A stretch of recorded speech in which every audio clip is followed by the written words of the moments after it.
How do Oklahoma members of Congress feel about the global warming legislation being pushed by President Barack Obama? This is one of the worst pieces of legislation that's ever been brought before the House. Frankly, since I've been in Congress, this is one of the worst pieces of legislation that I've seen. Hi, I'm Chris Castile in the Washington Bureau of the Oklahoman.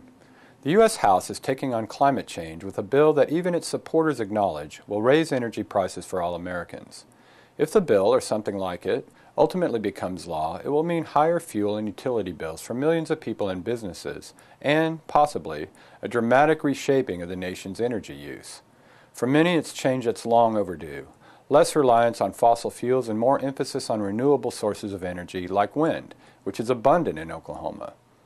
Moreover, supporters say passing the legislation will be America's contribution to reducing greenhouse gases that many warn are contributing to a destructive warming of the planet. But Oklahoma lawmakers represent districts that are dependent on two industries adamantly opposed to the bill: energy and farming. And they say the damage done to those industries and to consumers isn't worth what they say is a relatively small reduction in carbon in the air. From an Oklahoma standpoint, obviously we're an oil and gas state, and this is very much a carbon tax piece of legislation. Frankly, what worries me even more than that is the cap and trade mechanism itself. I think it's really subject to tremendous abuse. The way the legislation is written, people that don't have no interest in the production or even the consumption of energy will be able to trade effectively energy permits. And you're going to have people in Wall Street making a killing off this deal at the expense of the American taxpayer. Beyond that, if this passes, the cost, I think, will literally drive a lot of manufacturing overseas.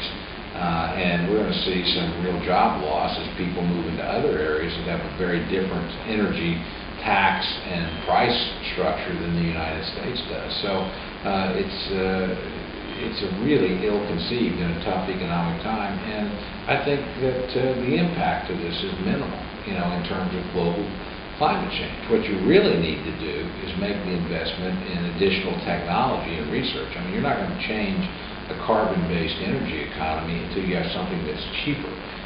This bill tries to move us away from carbon by driving up the price of it, and in ways that are going to cost American jobs. So, big mistake, bad bill. It's a real tax increase to all Oklahomans. Anyone who drives a car, anyone who turns on their lights and has an electric bill, or they get a bill from their co-op, their rates are going to go up. Studies have shown that you could have a 60% increase in your electric rates.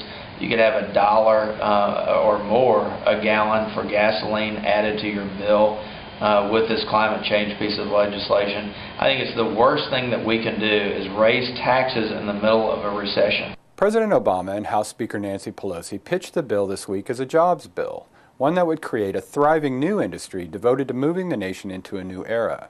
It would seem like a great opportunity for Oklahoma with its wind power potential and farmland to grow crops for fuel. But Congressman Tom Cole doesn't see it that way. I think there's already tremendous opportunities in Oklahoma for clean energy. We have obviously wind power, and we're going to be a leader in that, already are a leader in that. Biomass can work in Oklahoma. I really think non-corn-based ethanol, those type of things, there's a real future for us.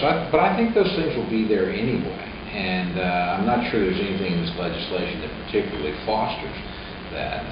Frankly, there's a lot in this that, again, undermines the energy industry that we already have. I don't want to give up what we have to go after something new. Congressman Dan Boren, the only Democrat in the state's D.C. delegation, wasn't among those being heavily lobbied by the president and Democratic leaders on the bill. He staked out his position early and firmly.